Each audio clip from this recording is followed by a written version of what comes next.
and then just Ellen after that. Oh, yep. Yeah, so today she's going to be talking to us about communicating for influence, strategic communication for nonprofit organizations. And the floor is yours, and we look forward to hearing what you've got to say.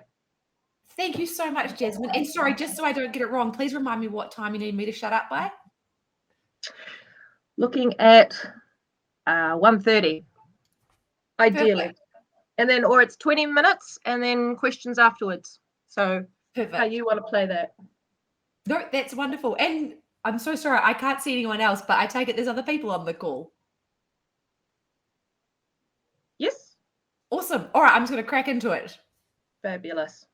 So hi, I'm Ellen, and I'm going to talk about exactly what Jasmine just said then, which is communicating for influence. And the way I'm going to do this is I'm just going to kind of share a little bit of my journey, a case study example, and I hope that will be useful. So I hope that sounds okay to everybody. Wonderful. Thanks, Jasmine. I appreciate the thumbs up. It's always helpful when you're speaking to an online audience. So I started my career in the New Zealand Army. So very lucky. I spent 10 years in the New Zealand Army having a ball. I got to do heaps of cool things, work with really exciting people, deploy overseas, learn fantastic skills, and just have lots of excitement and fun opportunities. So really enjoyed it. When I came out of the military, I decided to do my MBA. I was really interested in business, and I thought that would be a good sort of transition as I left the military. And after that, I then was a little bit naive and thought that maybe a PhD wouldn't be that much harder. I was wrong. It was a lot harder. But I did my PhD on leadership. So I'm really interested in how we can get the best out of people and how we can do better in organizations. And so I did this PhD on leadership. It focused on the experiences of women leaders.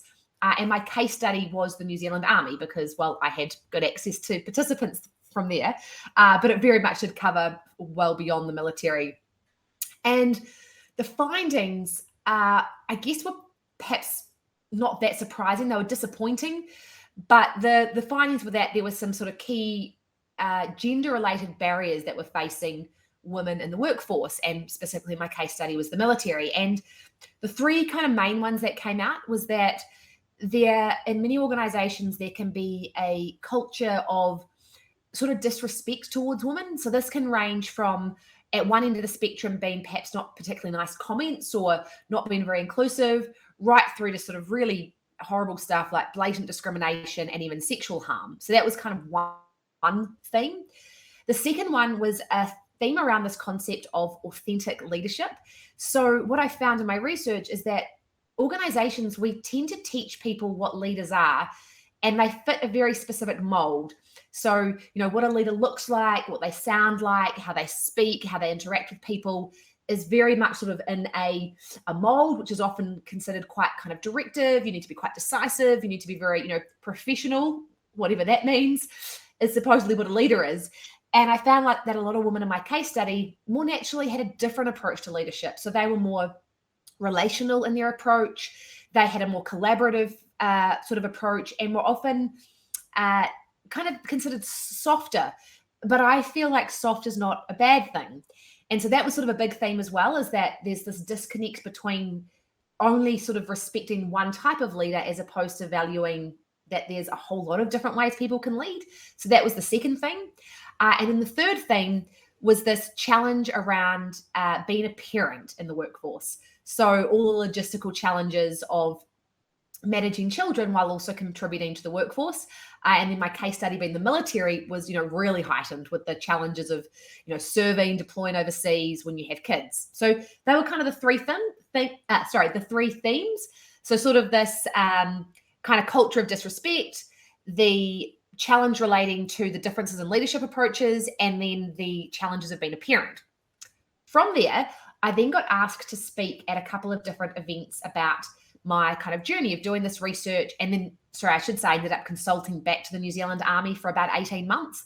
I worked directly with the Chief of Army and his senior leadership team, sharing the findings from my research, but far more importantly, sharing recommendations for how they could address these challenges and do so in a way that's good for everybody. So not, helping women at the expense of men or at the expense of the mission, not at all.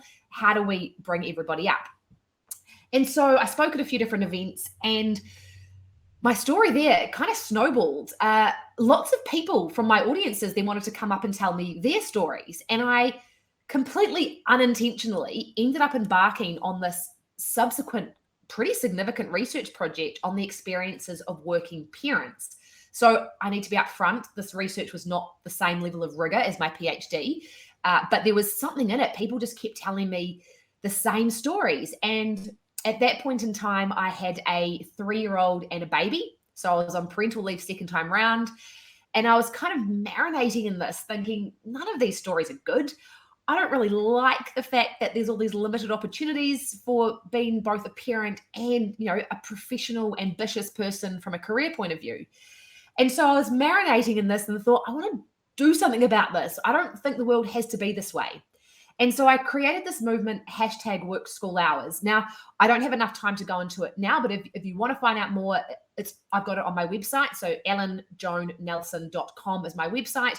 And there's a tab there, #WorkSchoolHours. There's a whole lot more detail in there. The crux of it, though, is how do we focus more on outputs we want people to deliver as opposed to the hours? And how do we focus more on giving people flexibility, all people, not just parents and shafting everybody else? How do we give everybody more flexibility to achieve both their work commitments and their external commitments? So that was born. Now, at that point in time, I get excited. This is just how I am. This is who I am. So I was like, I'm so passionate about this. I think I'm going to have to make this my business. So I did not return to my consulting job after parental leave. I started my own business as a consultant and speaker in the leadership space. Now, at that same time, so I had a second baby who just turned 1 and was walking and life was chaotic. I decided to start my own business, so that's terrifying. And then, just to throw something extra in there, this situation happened in Afghanistan. Now, I'm going to tell you a little bit about this, and the reason I am is because it's become my most stunning case study for all these things I believe when it comes to leadership and really about communicating for influence. So quick snapshot of what happened. The fall of Kabul in August 2021.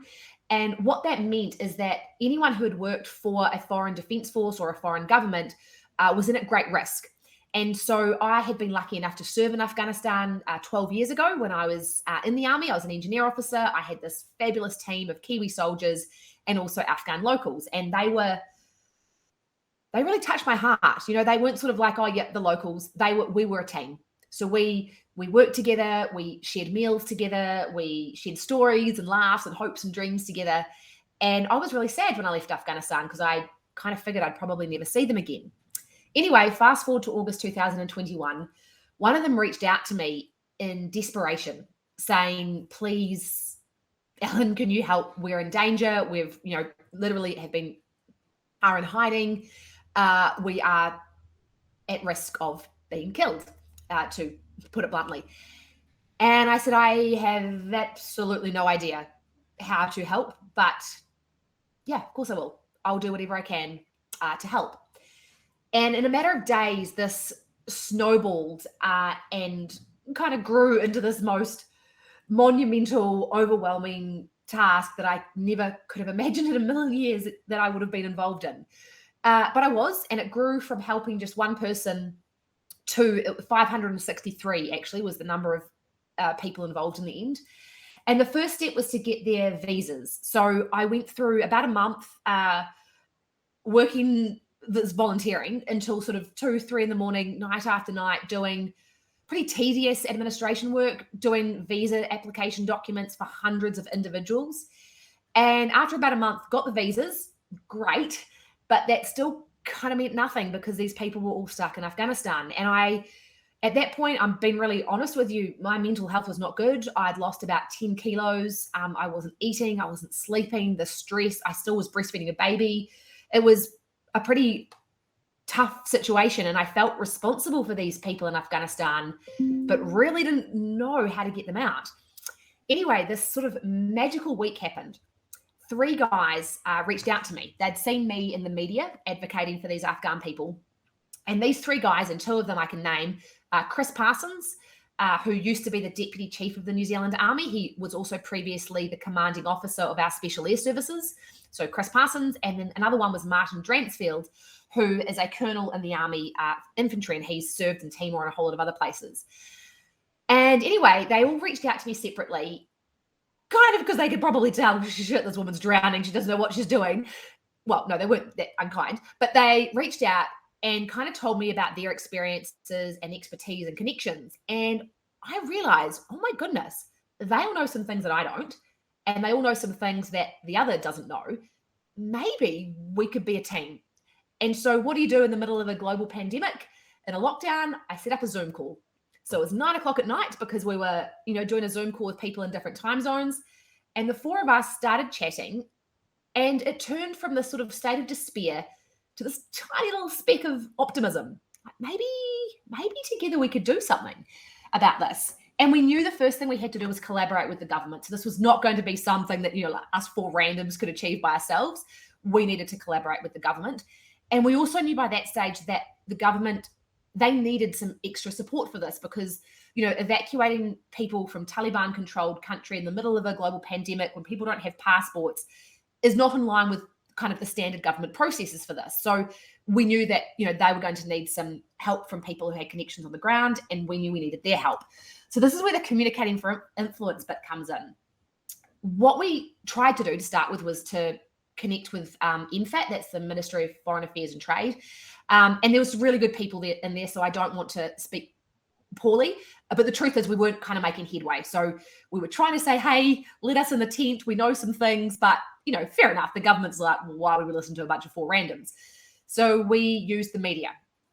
So we ended up, through some connections, we managed to get featured in the Sunday program, which is sort of New Zealand's biggest current affairs documentary. And they did a story on what we were doing to try and help these families. And it did the trick. So it was very much communicating in a way that wasn't ragging on the government. It wasn't saying, government, we demand more. It was saying, government, this is why we think we can help these people, and this is why we think we should work together. The other part of communication was winning the hearts and minds of New Zealanders. So we needed to show New Zealand public why these Afghan people matter, why they're in danger because of the fact that they had worked for us, why they are good, loving people, and why they deserve to be helped. And what that did is 2 things. First of all, it did the trick in that the government said, yes, we'll work with you. So it was amazing. Our Minister of Foreign Affairs, Denai Mahuta, I really respect her for this. She said on national television, yes, we will work with Ellen and her team. And they did. So that was the first bit. The second part is that the kind of the hearts and minds part, we raised a whole lot of money. So it was about $500,000 almost that we raised in total from very generous New Zealanders who, I guess, resonated with the story and wanted to contribute. So then over the next almost year, so we're talking at this point, it's September 2021 through till May or June 2022 last year. Over that period, and I won't say it was all sunshine and rainbows, it was not, but slowly but surely, we collaborated with the government, so predominantly the Ministry of Foreign Affairs and Trade, but there were other organisations as well. And there were certainly more people beyond our team as well. There were other advocates. There were, as I say, there were the donors. There were my interpreter friends who were absolutely critical. There was the media people who supported us. There was lots of people, and it was very much about how do we collaborate? So it's not like, we're angry, we're activists. It was, how do we actually collaborate? How do we work together? And we did. And I'm really proud that this is sort of the stunning example, actually, in history of the government genuinely collaborating with a bunch of volunteer private citizens. And together, we worked through barrier after barrier. And my goodness, there were so many barriers for achieving this task. But we worked together. It was very much about how we all on board. We've all got this similar purpose. How do we achieve it together? And we did. And I worked with some amazing government officials who were so dedicated to this cause. And they also were working out, okay, well, these are the rules. How do we get around them? How do we be pragmatic and find loopholes? And how do we create new processes so that we can make this task work?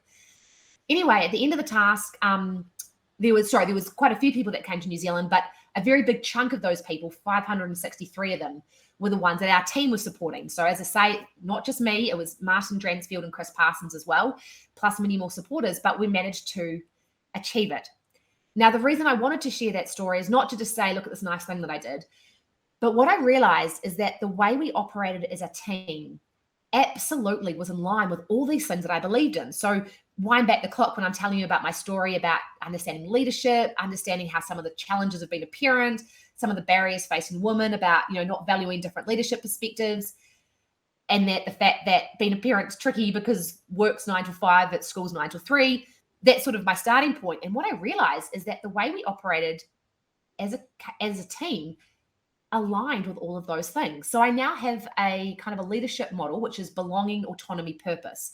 So belonging is all about, how do you truly feel that you belong in a team? Not how do you fit in, how do you change yourself to fit in? It's how do you belong as you, your full, authentic, diverse, unique self. How do you bring that to your team and therefore do your best work?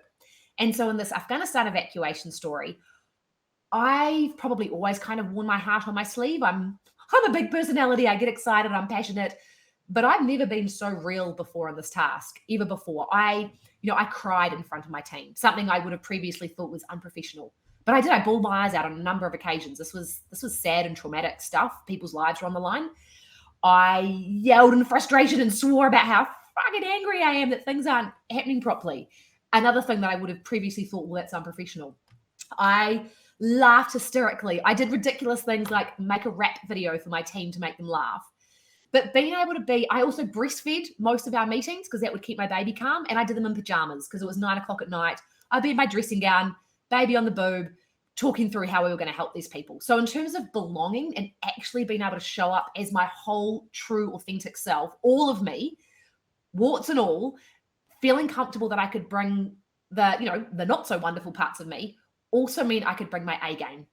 And it meant that I could bring the best of myself. And because this was such a complex, difficult, draining task, it needed the best of us. And so I feel like on the belonging front, that was an amazing example of when we really value people and their diverse experiences and the differences they bring and actually let them show up as themselves. My goodness, they can do their best work, and that's how you can achieve good things. So that's belonging. The autonomy one is sort of around this idea of flexible working. And I mentioned this concept, work school hours. Now, I was not working school hours. We were working in the middle of the night. So what a hypocrite. But no, I'm not, because actually the principles apply. We never said to each other as a team, right, these are the hours that we're going to work together.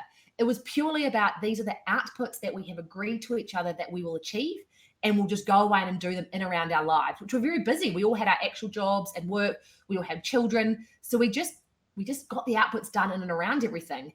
And so when people say to me, oh, in order to achieve tricky tasks and in order to build team morale, you've got to be in the office at the same time, I say bullshit. Our team did this remotely. We've never been in the same room together at the same time, even now. I have now met everybody, but only a couple of times. We did this remotely, and we had the most amazing morale I've ever experienced in a team. And we achieved what was an incredibly complicated task, working remotely with government officials and everybody else. So yes, being in the same space is useful. I'm not trying to disregard that, but that's not the only way that you can build morale and achieve tricky things. So that's the autonomy one. And the third one is purpose. So belonging, autonomy, purpose. For this, the purpose was really clear. We just felt that it was the right thing to do. These Afghan people, these good people, had their lives at risk because of the fact that they had served alongside us, and it just felt like the right thing to do to help them get out. And when you have a clear purpose, you can do pretty dumb tasks that you don't enjoy. Like most of this task, it was not fun. It was in the middle of the night doing spreadsheets, doing admin, in tears because some other child might not have got their visa. Like it was grueling. I don't want to pretend that this was fun. It wasn't.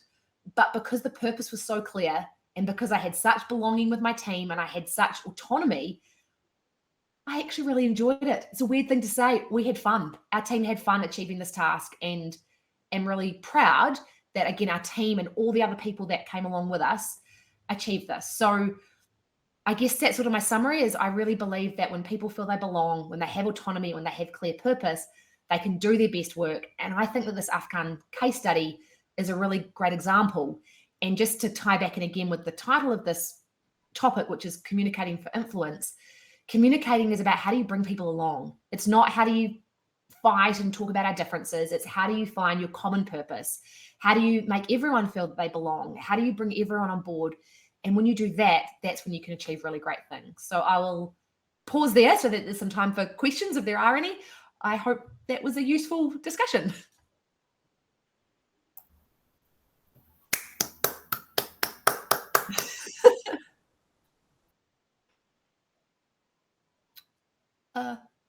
Any questions? Firstly, that was amazing. Oh. Thank you so much. So with your leadership course, and it seems to be there's this mythical creature called the work-life balance.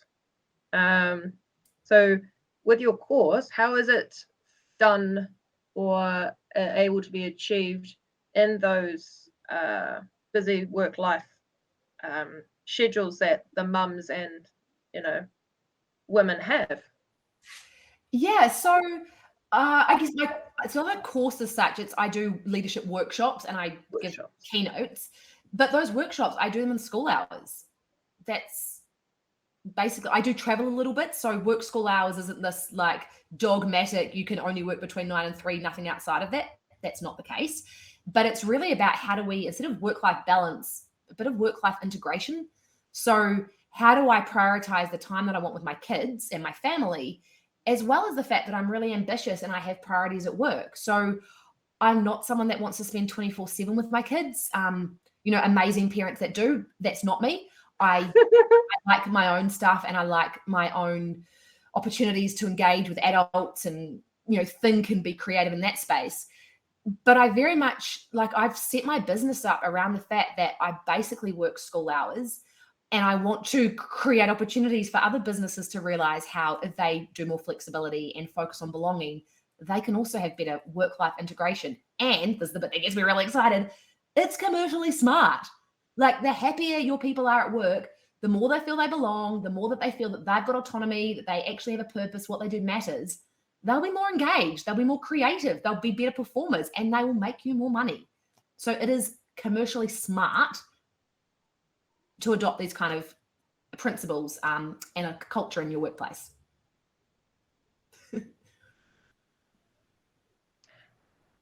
Fab.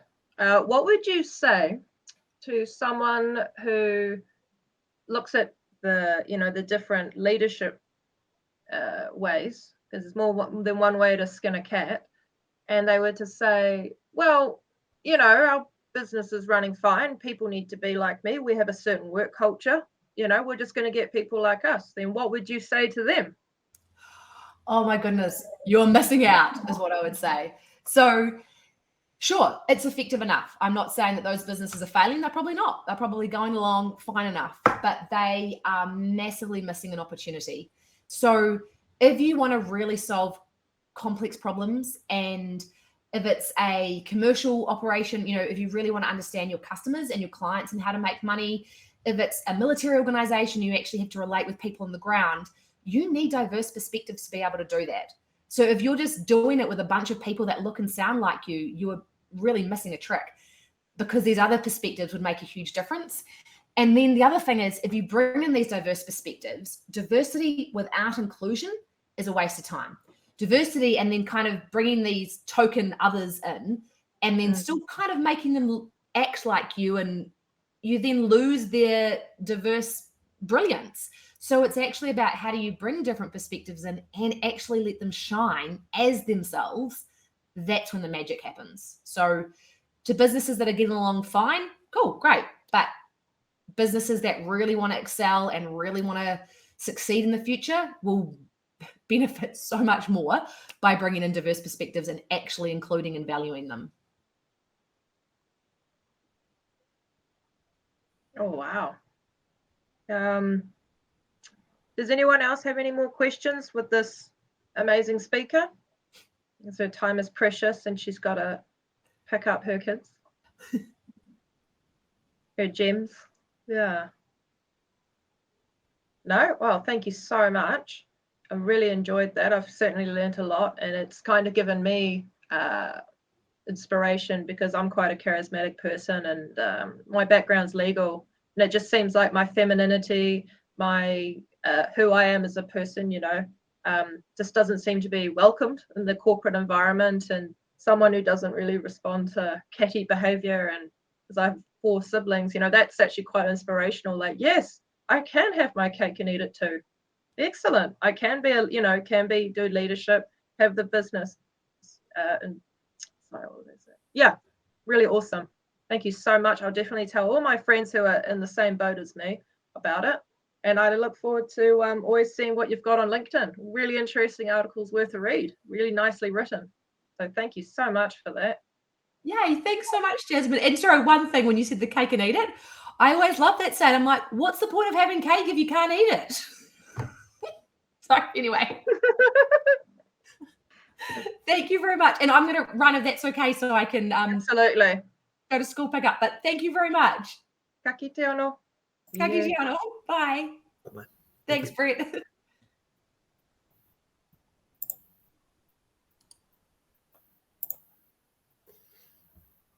Ron, are you ready? Would you like me to give a brief introduction of who you are, or do you want to hit the ground running? Hello, how's it going? First of all, I want to appreciate the opportunity, but I don't know if you are seeing me. Can you see me? It's all black. All black, okay. We see your slides, just not you, sir, but we can hear you. That's the main thing. Okay, you can hear me. Okay, that's important. Okay, awesome. And you can see my presentation, right? Absolutely. Okay. Awesome. So thank you once again for the invitation. I really appreciate it. It's a great honor to be among such great panel of professionals, international professionals. Really amazing. I'm very humble and honored to be invited to this presentation. Thank you, Jasmine, for giving me the time. And thank you, Brett, for communicating with me for the last weeks. First of all, I apologize for my presentations. Just so you can have a feel about me.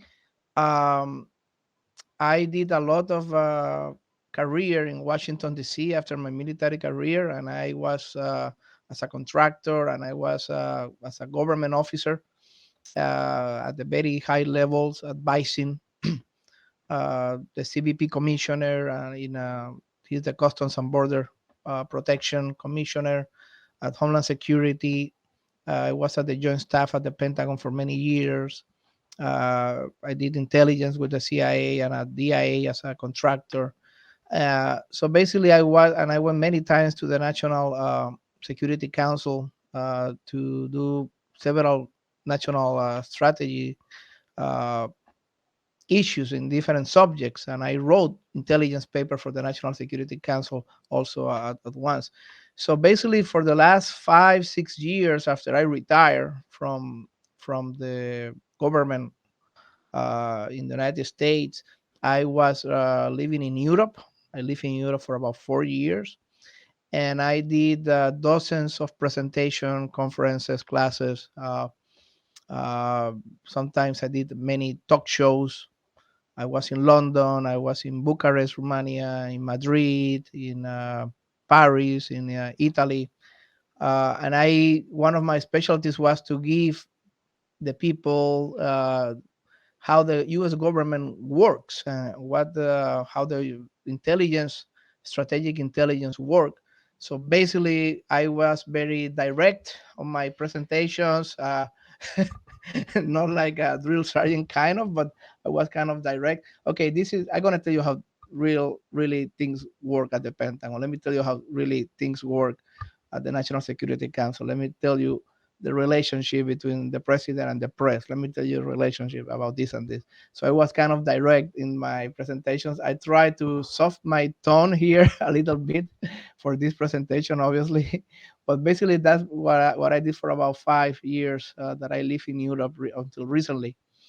Before I moved back home here in Miami, I was traveling all around Europe, giving a lot of conferences to police, to military, to think tank universities, many universities in Madrid, Alicante, to government officials in Bucharest, in Romania. So that's basically what I did.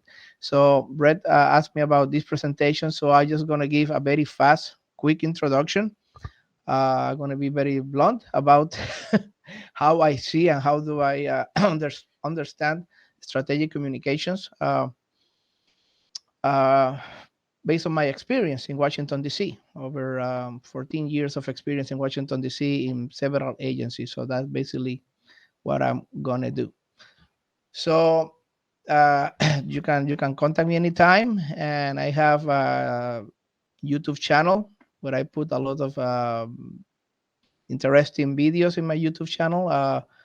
Ron Aledo, XCI contractor. I just reached 7,000. Something is something. I just reached 7,000 subscribers to my YouTube channel. So please feel free to follow me there. And also I am in LinkedIn, like on the Ronnie Aledo. Next slide, please.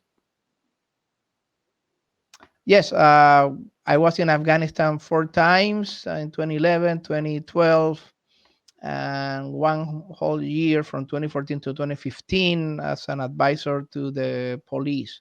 I was an intelligence advisor. I was in Kabul, and I was teaching, coaching, advising the strategic analysts, intelligence analysts of the Afghan police. Now, as we all know, sadly non-existent Afghan police. But I enjoy 4 times, 4 tours in Afghanistan. Next slide, please. I have the opportunity to work with the FBI and also for internal issues for inside the United States, and also for the CIA and DIA and the Pentagon for external issues outside the United States. And I have also the opportunity to liaison with the government of Mexico very often when I was advisor to the CBP commissioner, a personal advisor with issues with Mexico. Next slide, please. So this is the official definition that the United States uses for strategic communication. So basically are the efforts to understand and engage key audiences in order to create and strengthen or preserve conditions to advance, obviously, the government causes, the government policies.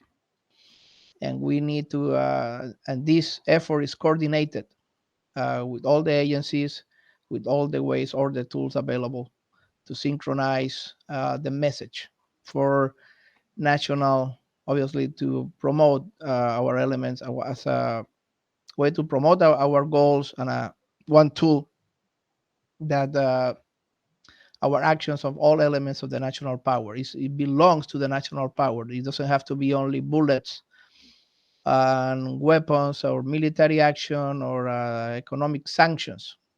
Together with all that, and we all do all that and covert action, it's our message, what we publicly say to the people. That's extremely important as well. Next slide, please.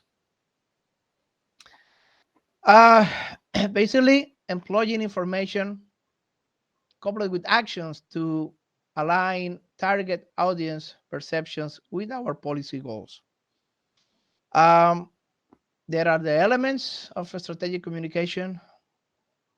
Very important is the alignment of all information tools, PSYOPs, public affairs, foreign representation, our diplomatic corps, our military and intelligence operations, and all together with the same core message. That synchronization is extremely important for the strategic communications of a given country. I mean, this is not only for the United States, it's for any given country that wants to promote a strong, powerful message abroad, internal to its own population, but also abroad. Next slide, please. Golden rule. Yes, all propaganda is strategic communication, but not all strategic communication is propaganda. We need to keep that in a sense. There is some legitimate ways and moments in which a country is going to say the truth, is going to promote the truth, and is going to be strongly pushing for that truth. That is legitimate strategic communications. When a country just wants to promote a war, or wants to promote a military conflict, or wants to demonize a country or demonize a person. That is also strategic communication, but that falls more under the propaganda thing. Obviously, the government is going to cherry pick the facts, is going to highlight some facts, is going to dismiss or hide some other facts. But when the country is saying all the facts, all the information available, without any hidden agenda to it, it's just communicating plainly and openly and simply with the public. That is a strategic communication that is not propaganda. So let's gonna keep that golden rule uh, on mind. Next slide, please. And now comes my personal experience, my alma mater. Those Americans in the audience might know it. Obviously, the military Americans in the audience. The John F. Kennedy Special Warfare Center in Fort Bragg is my alma mater. And we have over there three kind of schools, three sister schools. I was a civil affairs officer in that school. I enjoyed very much. I learned a lot. I did, I will never forget the experience I have over there.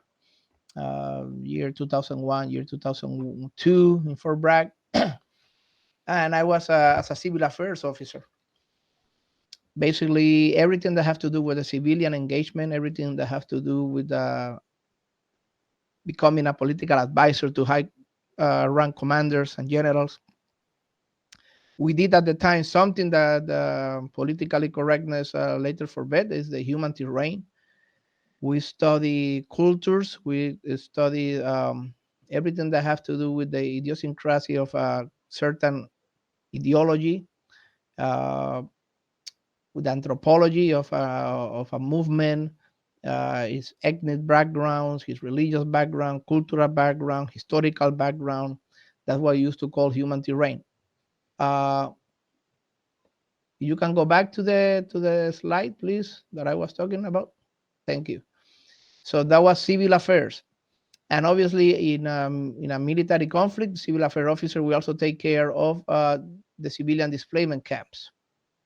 Now, our two brothers and sisters in the JFK Special Warfare Center are the public affairs officers and the PSYOPs officers.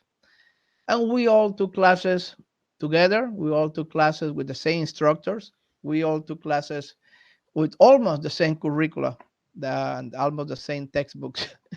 And one of the issues that we set among ourselves, is that when you do PSYOPs, when you do psychological operations in the enemy, then you are doing PSYOPs. But when you are doing psychological operations in the friendly population, then you're doing public affairs. Next slide, please. So basically, strategic communication is a focused government effort. When I say U.S. government, I'm saying because I'm coming from the U.S. government perspective, but I'm talking a given government, any given government effort to advance national interest through effective messaging to key audiences. And why do we need it? To close the gap between what we say and what we are perceived to do, to better synchronize element of national power.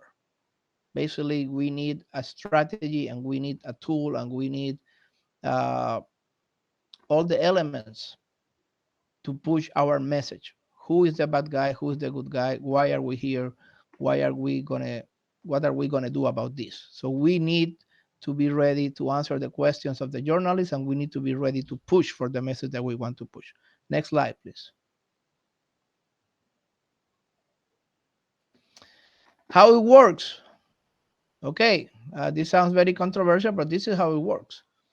The policymakers at the highest level, the prime minister, the president, the chancellor, the king, whoever the highest level is, they decide what are they going to say about any given subject. They decide, okay, we are going to say, and we're going to tell everybody that we're going to do this because of this and because of that. And obviously, we are the good guys. We're always the good guys. And let's say that whoever, that country or that person are the bad guys. and then we need to do it because whatever reason. I mean, and we can talk about it because we need to liberate Kuwait because we just got sank our ship. The main was sunk in the Havana, so we need to take revenge for that because Iraq have WMDs and is about to destroy the war. Because whatever reason, we need to put the main strategy forward. After the policymaker, either the king, either the chancellor, the prime minister, the president, the dictator, whoever comes with the message of what are we going to do or we're going to say, that message is refined by public affairs officers, PSYOP officers, in coordination with the intelligence officers of the country. The three get together and the three refine the message and the three try to put reports, especially the intelligence officers try to add open sources, unclassified reports that support the message, that support the whatever the strategy is. Oh, we have evidence of this here and here. We have the main that was destroyed by the Spanish torpedo in La Habana. We have Saddam Hussein weapons are here and here. Whatever the message is, whatever the intelligence officers get together with the PSYOPs officer and public affairs officer, and they fine tune that message that the chief of state or chief of government gave them. They refine those talking points, and then they pass it to the to the press and the media. Those talking points, either strategic long term, why we fight, why we're going to do this, what is our goal doing that, and then the weekly and the daily talking points are fed to the friendly media. I mean, to all media, but obviously we really care that the friendly media is the one that gets the message, the complete message.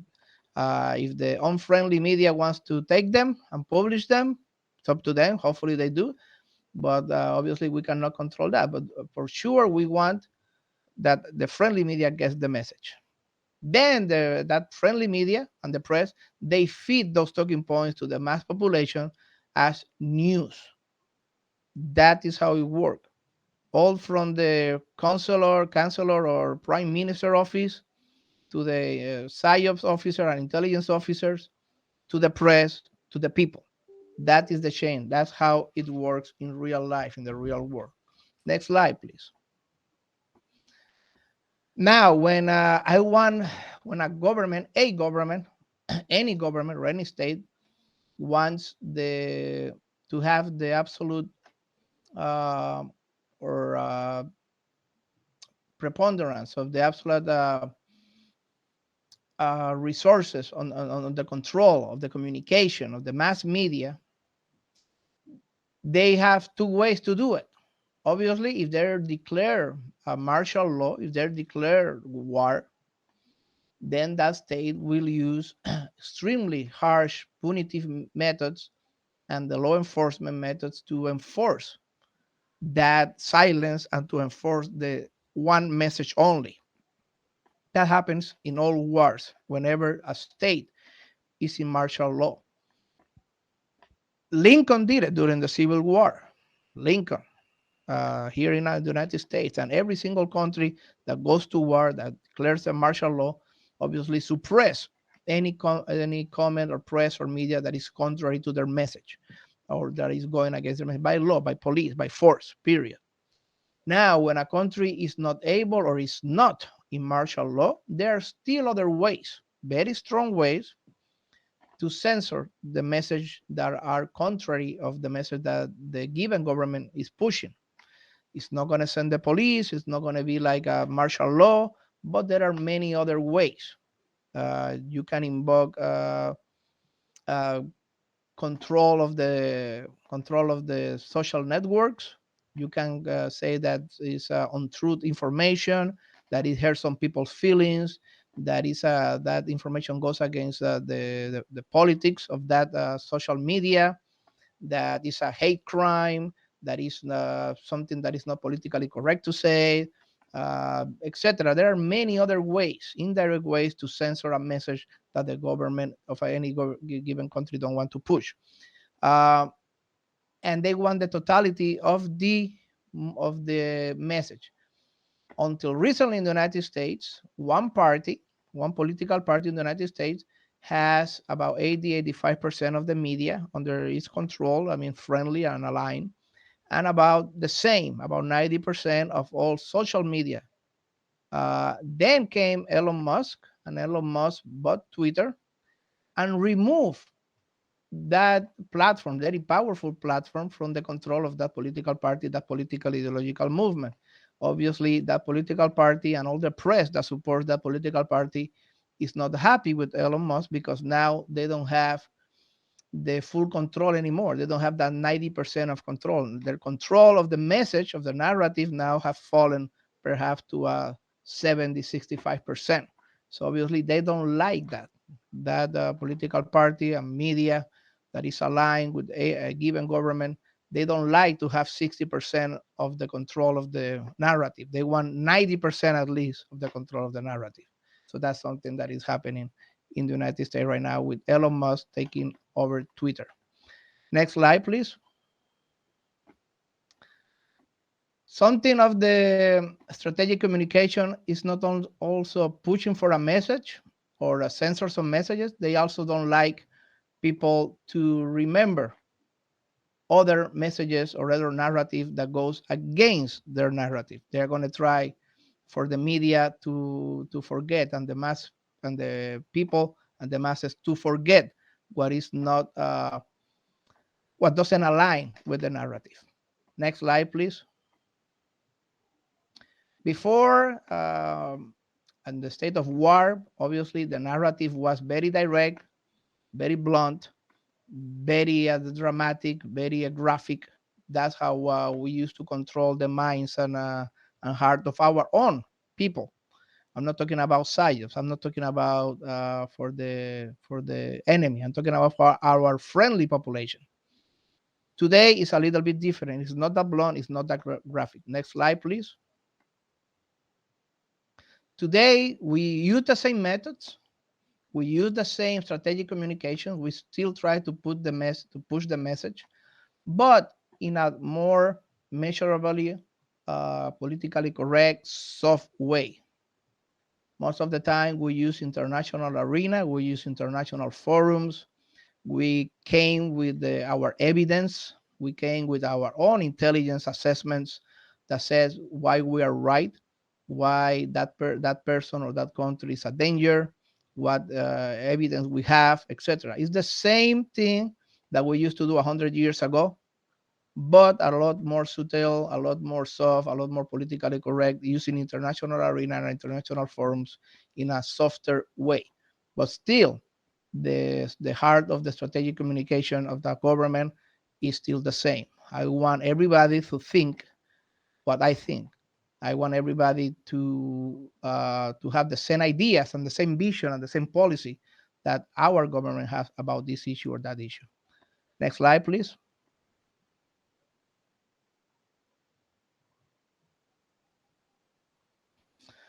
Something that I explain here in Miami a lot is, for example, how the intelligence services of the government of Cuba used to work before. The intelligence services of Cuba are some of the best of the world. For those who doesn't know, they were trained by the Stasi, by the German intelligence services, and they became some of the best of the best of the world. Castro's idea was, I cannot defeat the United States in a military conflict. I never will be able to do it. I don't have the tanks, the airplanes, the carriers, the helicopters, etc.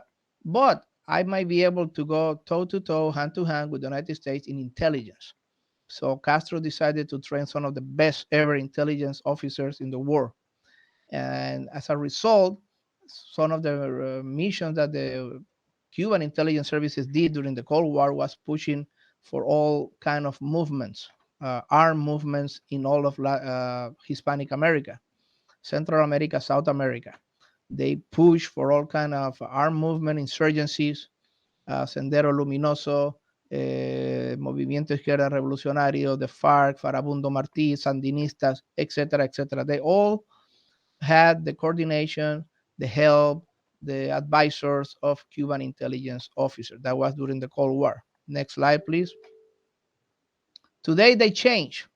They don't do that. They don't have the money to do that. They don't have the support from the Soviet Union that doesn't exist anymore. They don't have the weapons.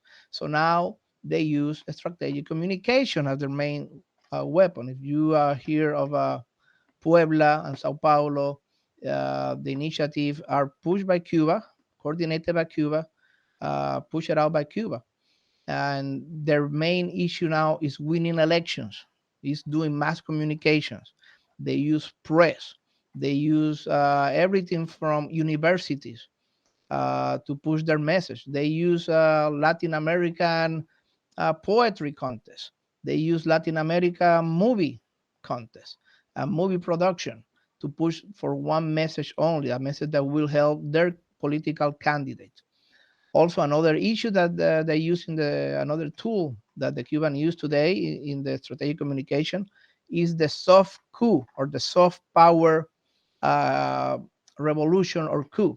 Even if it doesn't goes and change the government, it helps in mobilize the population. Two examples in the last 2-3 years were the Colombian soft power riots organized by the Cuban intelligence, and then the Santiago de Chile soft power coup uh, that mobilized riots in Santiago de Chile. They were both organized by the Cuban intelligence services. They did not overthrow the government, but they helped setting the base for winning elections recently after those two. Now, when we when any government organize a soft revolution or a color revolution or a soft coup, we need to understand that everything again is with the message of the government. If the government A is the one organizing a soft coup or color revolution, then the strategic communication of that country is going to say that that color revolution is good. That is that is justified because it's democratic and good and cool and is doing because the people want it. But if the government A sees that the government B is doing a soft coup or a color revolution, then government A is going to say obviously the contrary. Oh, that is a insurrection. Those are terrorists. Those are bad guys. They are disturbing the peace. They are disturbing democracy. They are want to destroy the democracy and the will of the people.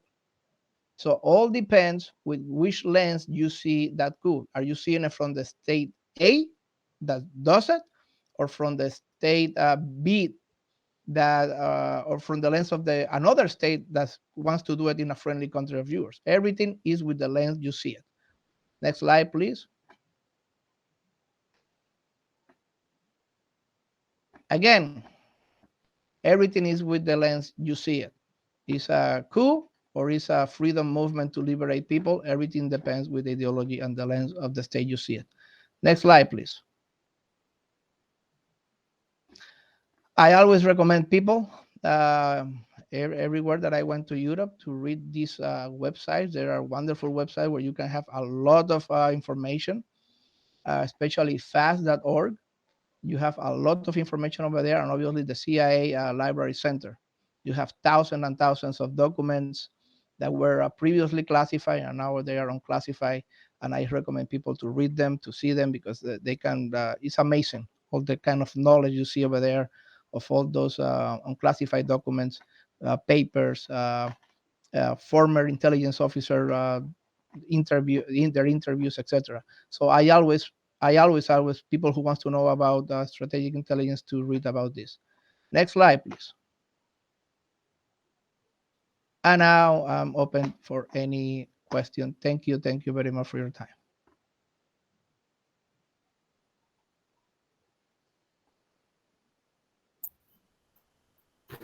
Excuse me, Ron. Thank you very much for an inspired presentation. I guess it's the balance that we face. They say it's one man's terrorist is another man's freedom fighter. And you've mentioned psychops, and there have been suggestions that psychops has been employed against civilian populations for some years now, even though you've said there should be a clear boundary. This obviously, with what's happened in COVID, it's caused a lot of controversy, especially with some of the revelations coming out of the UK. From your perspective, how do we balance this? Well, one thing that helps in a democratic society is that, again, if the country does not rule martial law and doesn't by law suppress 100% of the free press or 100% of the free think tank or 100% of the thought, there is always going to be a remand, let's call it that way, of independent press or independent thinkers that are going to always ask the hard questions, that are not just going to do the softball questions to the public affairs officer of the given government.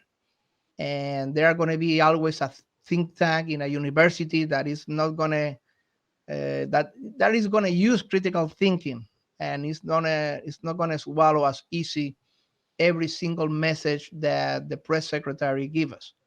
So that's an advantage that democratic society have, regardless of how powerful the message of the government of any given government is in a democratic society, and regardless how powerful the friendly press is, 80%, 85%, whatever, there is still going to be a remnant of 10%, 15% of thinkers at universities, thinkers at press, that are not going to accept that easily the official version. That is not going to accept that easily the weapons of mass destruction, or not going to accept that easy that this is like this, how you tell me. So that is that's a luxury of the democratic society.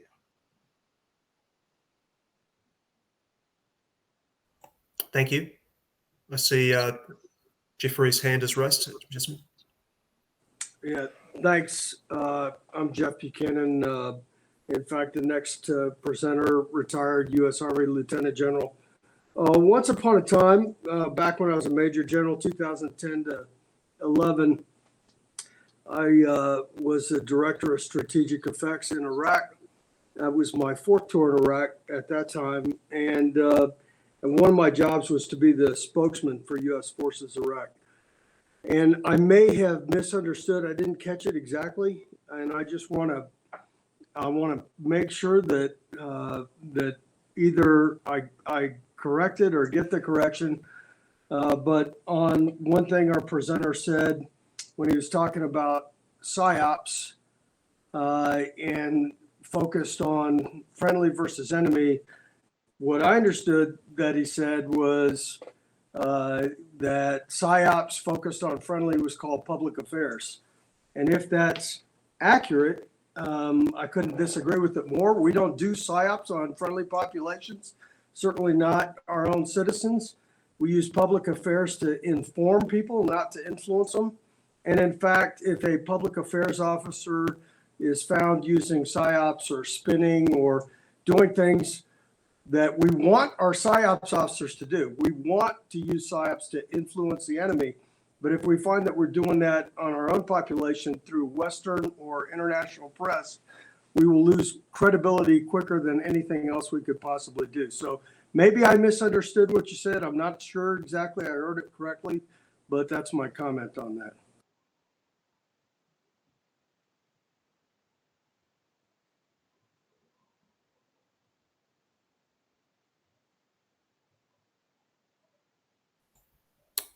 Thank you, Jeffrey.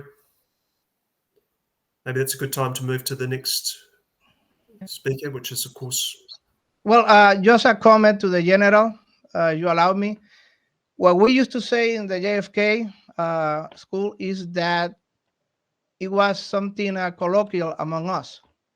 We used to say among us, when you do PSYOPs on the enemy, you call it PSYOPs. When you do PSYOPs, and when I'm using the word PSYOPs now, I put it between quotes. When you do PSYOPs and close quotes on the friendly population, we call that public affairs. Obviously, the methods are different. Obviously, the methodology and the tools are different. But in a simple sense, we said when we want to tell our friendly population about why is Iraq so dangerous and it's about to conquer the war, then we need to use methods to adjust their thinking. We need to take out the British Army to the streets, to Heathrow, so to create that panic, to create that anxiety on the British population. And we need to send our Secretary of State to the United Nations Security Council to present complete 100% accurate evidence of how dangerous Iraq is. It's not science in the strict sense of the definition, but is our version of equivalent of science that we use in our friendly population.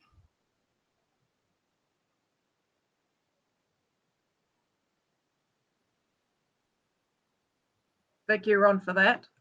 If there's no further questions, I'd like to move on to our last speaker, last but not least. Is that all right with everyone? Okay. So we have, has he spoken before, we have Lieutenant General Jeffrey Buchanan. He's the founder of Lead Example Consulting, and his topic is going to be toward a new conceptualization of civil-military relations. Thank you so much for speaking with us, meeting with us. We're eager to hear what you have to say. Once again, thank you. And the floor is yours. Thanks. And I look forward to questions and discussion. I'll base my comments at least partially on my experience overseas in contingency operations in an international forum in both Iraq and Afghanistan, but just as well within the United States.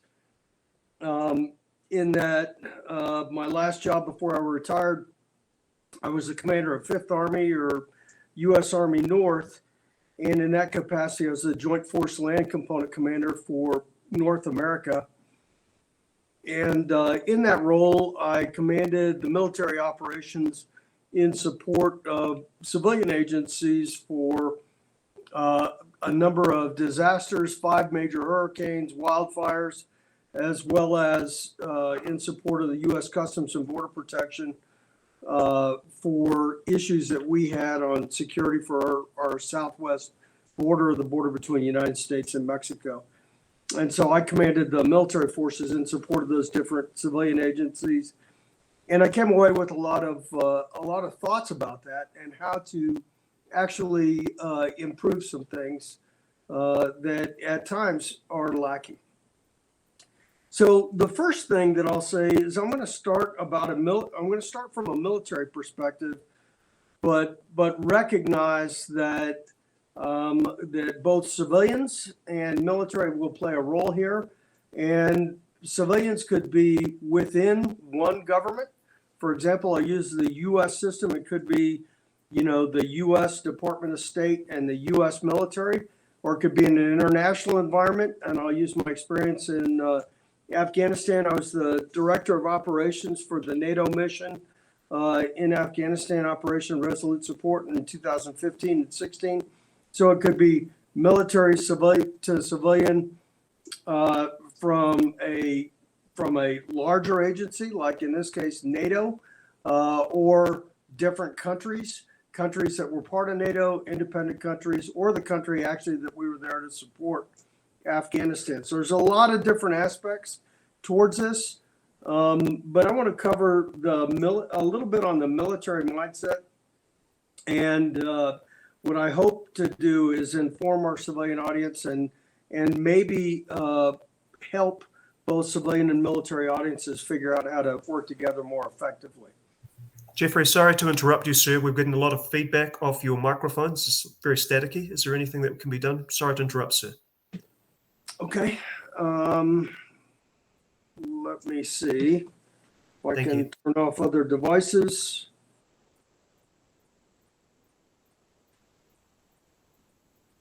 Let me try to turn down the volume.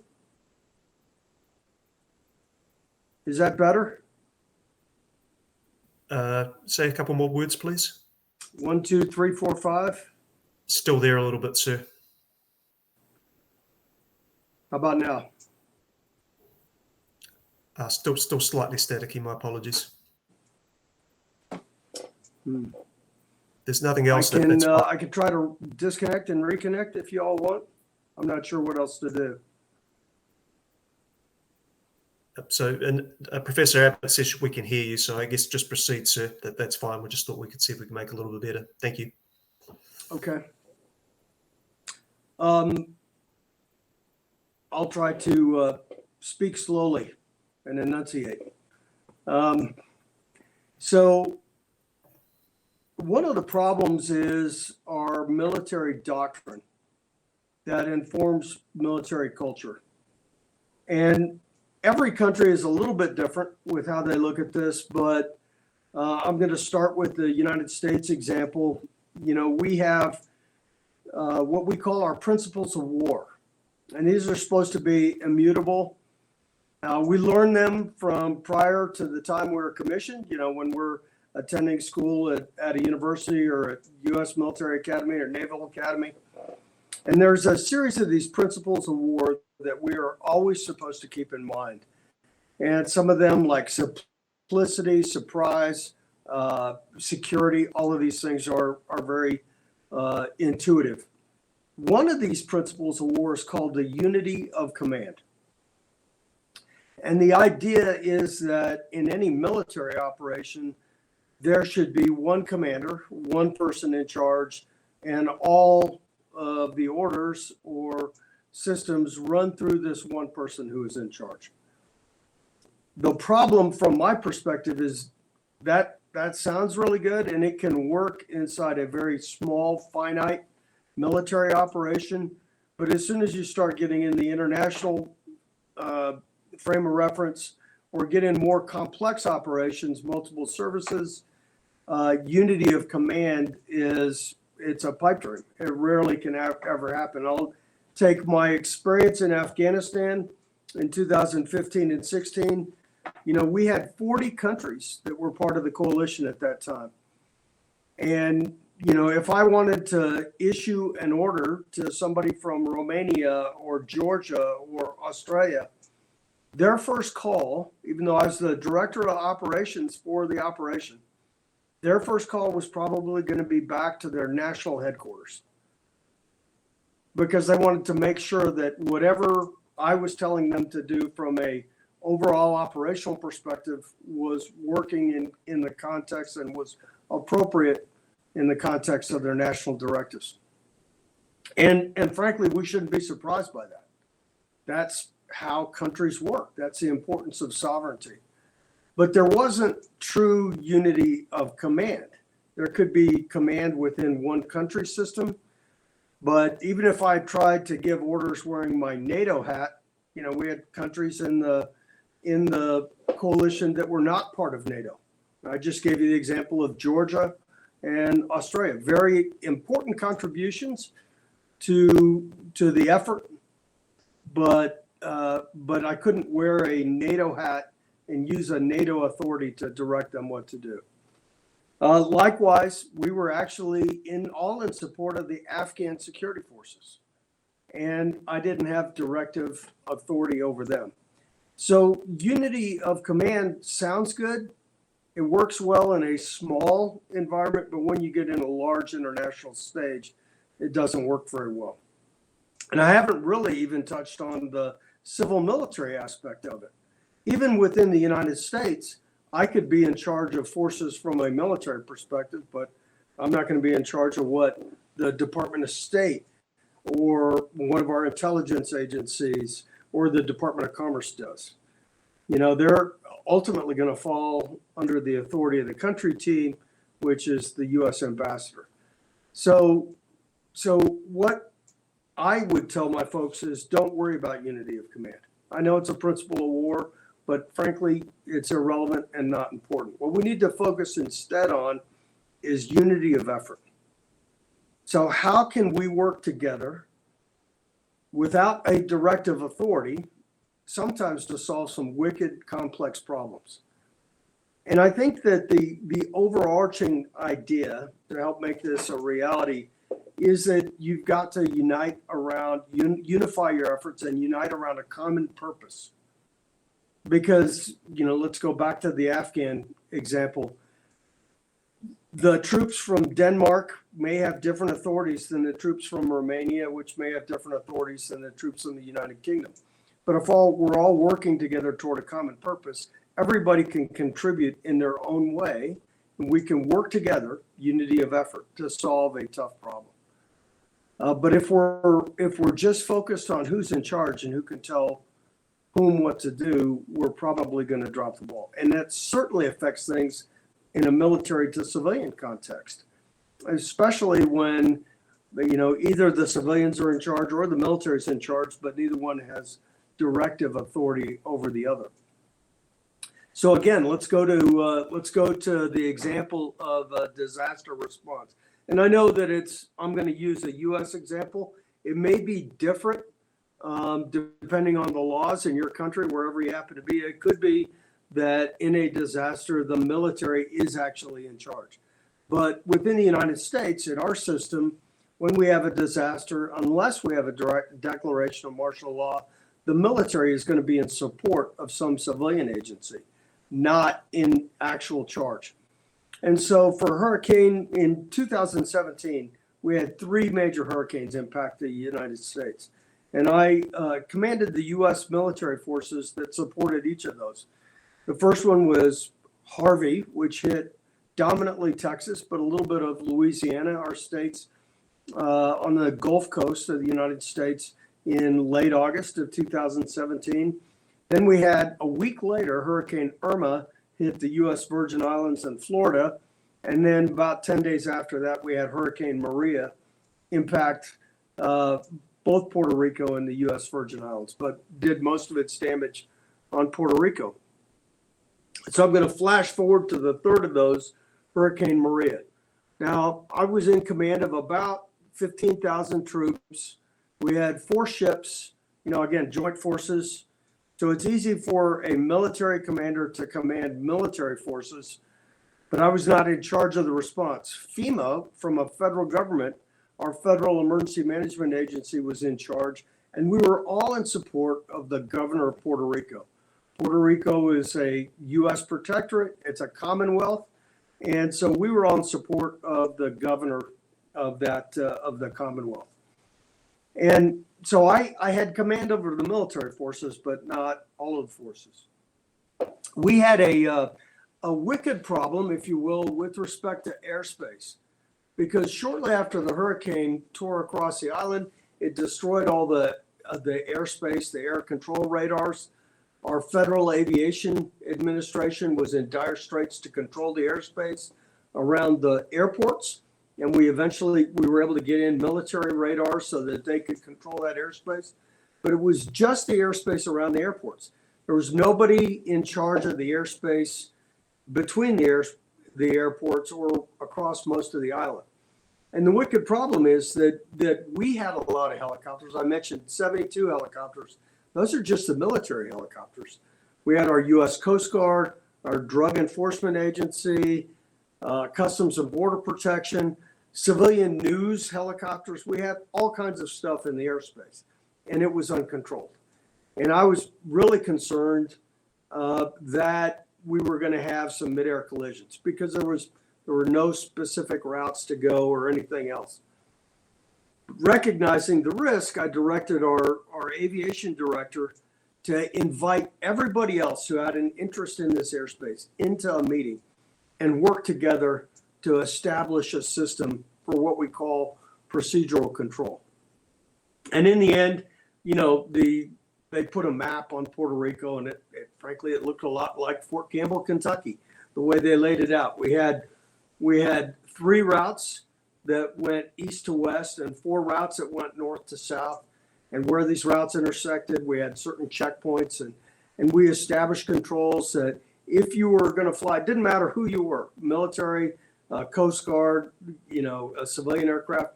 If you were going to fly east to west, you did it on these specific routes and you flew 1,000 feet above the ground. And if you're going to fly west to east, you flew 500 feet above the ground. That's one way to deconflict the airspace. Anyway, the point is that we established some controls like that. We didn't have the authority to do that. We couldn't tell people what to do. But once we established this system, we got everybody to agree to it, and everybody followed it, and we had 0 air-to-air collisions. We had 0 problems despite there being helicopters flying all over the place, we had no problems with it. We didn't have the authority to do it. We couldn't tell people what to do, but we could work together because we had a common purpose to prevent accidents.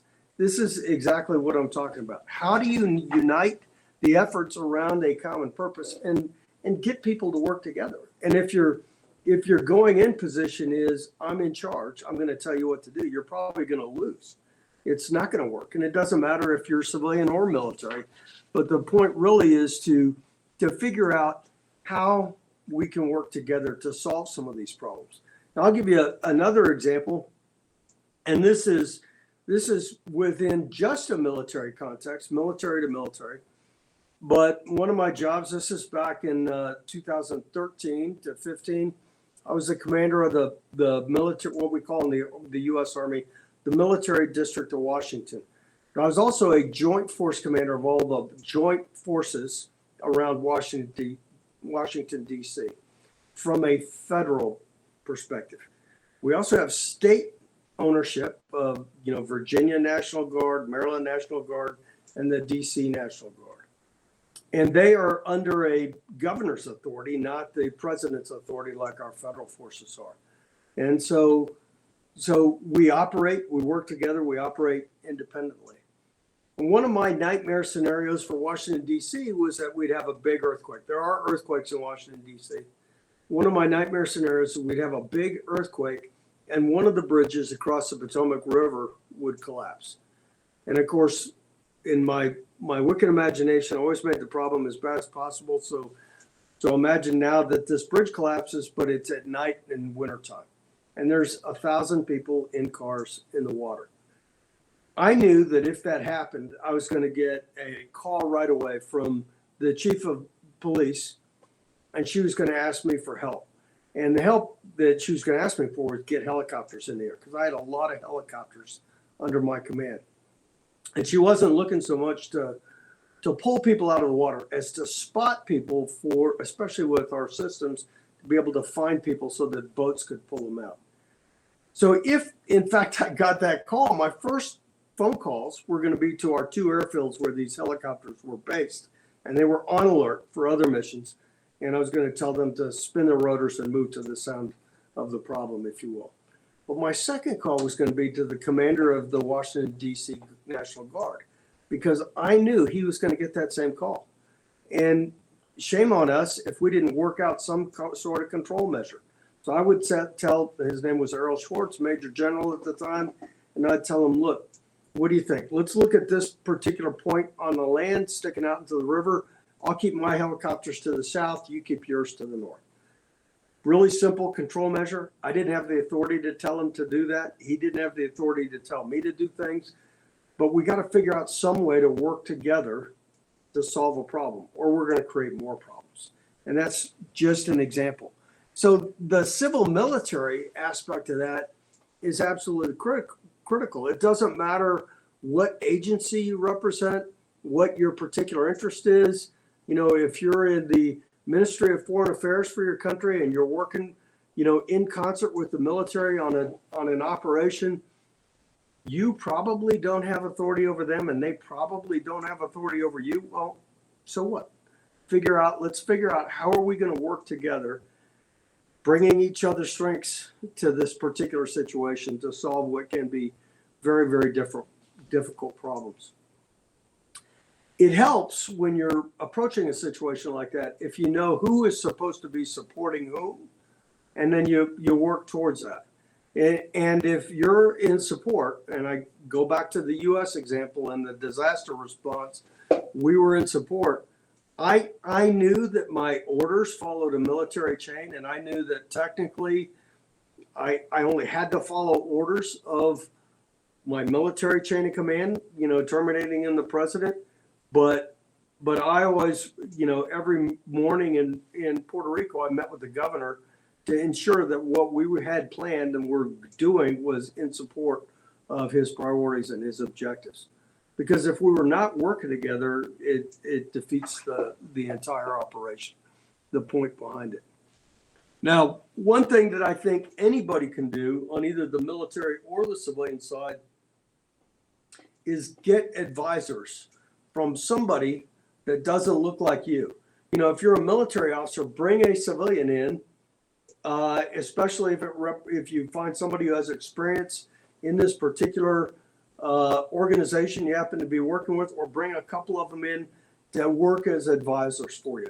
And conversely, if you're on the civilian side, same thing. If you can bring in a military person, or even as a liaison, or somebody who understands what's going on from the military perspective, that can help you. None of those advisors do you any good if you lack humility. I think humility is a key trait for senior leaders to have, especially in a crisis. And so I think a lot of times we confuse humility and modesty. I think the US poet or author who said it best her name is Maya Angelou, and she said, you don't want modesty, you want humility. Humility is not thinking less of yourself, it's thinking of yourself less. So a humble leader will surround herself or himself with people who bring a different perspective. Again, if you're military, you bring in civilians or military of different services.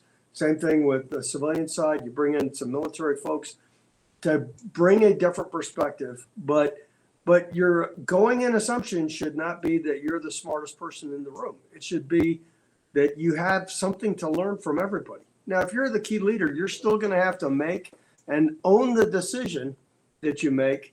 But I always found, at least in my own case, that I made better decisions if I was open to different perspectives and listened to them, because I learned a lot through that process. And a lot of time it came from somebody who had a completely different background, a completely different perspective. This, again, is the power of diversity. Sometimes it relates to job titles. It can be, gender, ethnicity, point of national origin, sexual orientation, race, etc. But bringing in somebody with different perspectives to give you different ideas, and if you actually are humble and you listen to those, I think you can make better decisions. But again, on the military civilian side, it's important to have military and civilian on your staff. If you're the leader, don't just surround yourself with people who come from the same background you do, because you're going to get a very narrow perspective and you're probably not going to make the best decisions. I did think I would just make one other comment. I know the overall theme has to do with communications.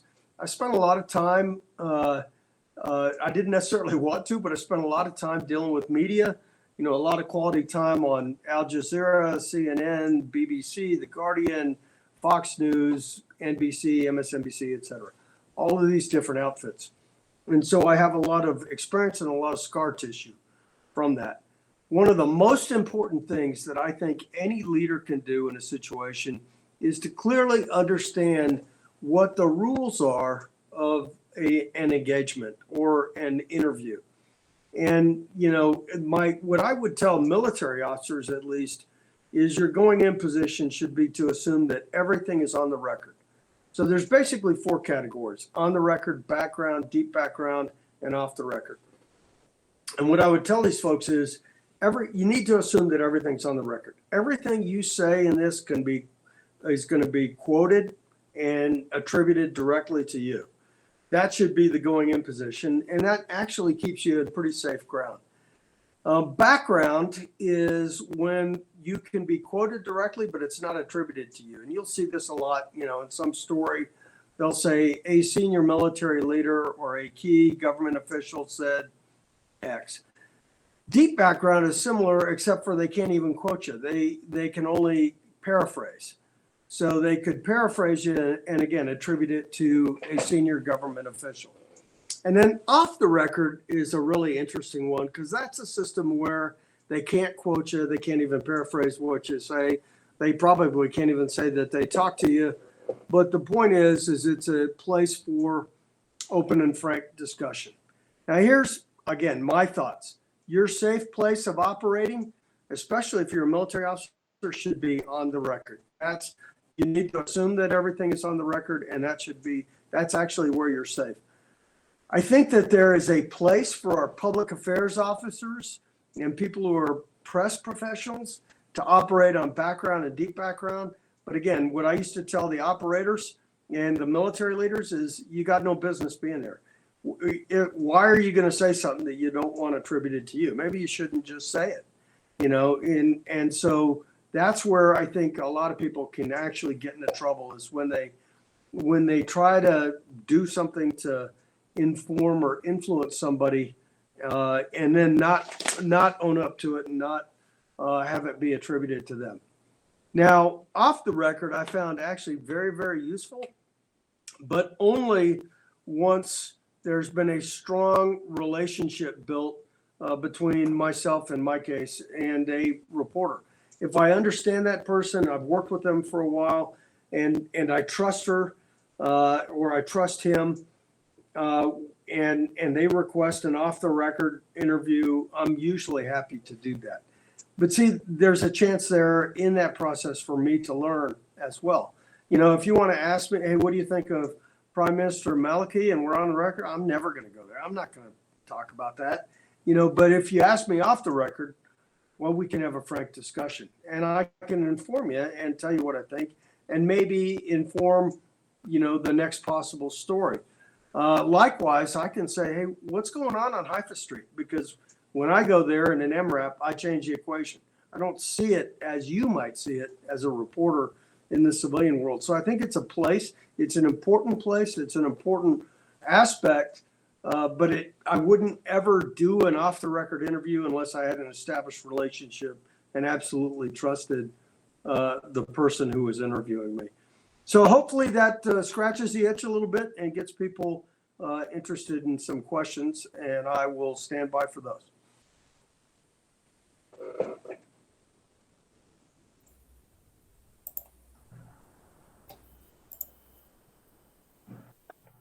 Thank you so much. That was really amazing. Does anyone have any questions? Because we're just about over time now. Any burning questions?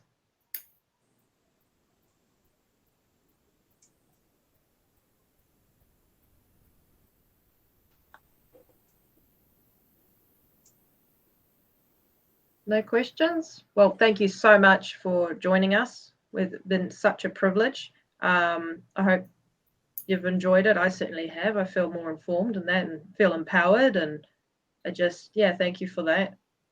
Yeah. Thank you, Jeffrey. Well, take care, Jasmine. Brett, I can see you as well. Take care, and thanks for your interest. Okay. Great. Have a good afternoon. Okay, I think we'll stop for a break, and then we'll meet at 4:30. Yep. See you in 2 hours' time. See you. And who's the next chair? That'll be you. Oh, exciting. Yeah. Very good. Thanks for all attending, and we shall see you back for the next round of 4 speakers and Anita's wrap in 2 hours' time. Have a good afternoon, everybody, or wherever you are in the time zone. Thank you. Ciao. See ya. Ciao.